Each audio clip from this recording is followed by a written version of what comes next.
அஸ்ஸலாமு அலைக்கும் வரஹ்மத்துல்லாஹி வபரகாத்து. அன்பிக்கினிய சகோதர சகோதரிகளே, இது மறைக்கூறும் இறை தூதர்கள் பாகம் 21. ஆதம சந்ததிகளிடம் உடன்படிக்கை எடுக்கப்பட்டதாகவும் அல்லாஹ் சொல்லி காட்டுகிறான். அதாவது முதல் மனிதராகிய ஆதம் அலைஹிஸ்ஸலாம் அவர்கள் மூலமாக இந்த யுக முடிவு, நாம் வாழ்கின்ற இந்த உலகம் அழிந்து முடிவு நாள் ஏற்படும் வரை பிறக்கின்ற அனைத்து மனிதரையும் அல்லாஹ் உயிர் கொடுத்து எழுப்பி அனைவரிடமும் என்ன ஒரு உடன்படிக்கை எடுத்திருக்கிறான் என்பதையும் திருமறை குர்ஆன் தெள்ள தெளிவாக நமக்கு சொல்லி தருகிறது. அதையும் தெளிவாக நம்ம புரிந்து கொள்ளணும். ஆதமுடைய மக்களின் முதுகுகளிலிருந்து, அதாவது ஆதம் அலைஹிஸ்ஸலாம் அவர்களுடைய முதுகில் தானே அனைத்தும், அவங்களுடைய வழித்தோன்றர்களை அனைத்தையும் அதில் தானே வச்சுருந்தான்ல. அந்த அடிப்படையில் ஆதமுடைய மக்களின் முதுகுகளிலிருந்து அவர்களின் சந்ததிகளை உமது இறைவன் வெளியாக்கி அவர்களை அவர்களுக்கு எதிரான சாட்சிகளாக ஆக்கினான். எப்படி?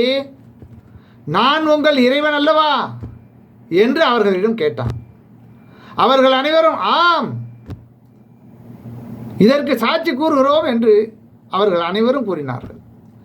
இதை விட்டும் நாங்கள் கவனமற்று இருந்துவிட்டோம் என்றோ, இதற்கு முன் எங்களின் முன்னோர்கள் இணை கற்பித்தனர், நாங்கள் அவர்களுக்கு பின் வந்த சந்ததிகளாக இருந்தோம், அந்த வீணர்களின் செயலுக்காக எங்களை நீ பிடிக்கிறாயா, தண்டிக்கிறாயா, அழிக்கிறாயா என்றோ கியாம நாளில் நீங்கள் யாரும் கூறாமல் இருப்பதற்காக இப்படிப்பட்ட ஒரு உறுதிமொழியை இப்போதே உங்களை வெளியாக்கி உங்களிடமிருந்து எடுத்துவிட்டோம். அவர்கள் திருந்துவதற்காக இவ்வாறே நமது சான்றுகளை எடுத்து விலக்கி கூறுகிறோம் என்றும் 7வது அத்தியாயம் 172, 173, 174 ஆகிய வசனங்களில் தொடராக இந்த செய்தியை சொல்லி காட்டுகிறான். எனவே இவைகளையும் தெளிவாக நம்ம புரிந்து கொள்ள வேண்டும்.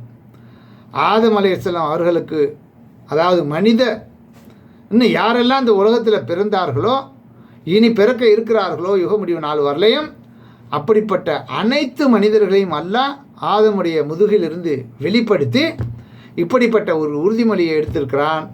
நாம் அனைவருமே அதற்கு சாட்சி கூறியிருக்கிறோம். உண்மைதான். ஏன்னா மறுமையில் இதை பற்றி நம்ம எங்களுக்கு தெரியாது, எங்களுக்கு சொல்லலையேன்னு நீங்கள் சொல்லிடக்கூடாதுங்கிறதுக்காக நமக்கு இந்த பூமியில் வாழும்போதே மரணிப்பதற்கு முன்னாலேயே தன்னுடைய வேதத்தில் இறைவன் நமக்கு அதை தெளிவுபடுத்தி விட்டான். அல்லாஹ் அவன் தான் படைத்தவன், அவன் தான் நம்மளுடைய ரப்புன்னு நீங்கள் நம்பினால் இந்த உடன்படிக்கை செய்ததையும் அவன் தான் நமக்கு சொல்லி காட்டுகிறான். அதையும் சரியாக நம்பி அதில் உறுதிமிக்கவர்களாக நம்ம வாழணும். அந்த வார்த்தைக்கு முக்கியத்துவம் கொடுங்க, அதை மறந்துடாதீங்க என்பதை கவனத்தில் கொண்டு செயல்படுங்க இன்ஷா அல்லாஹ்.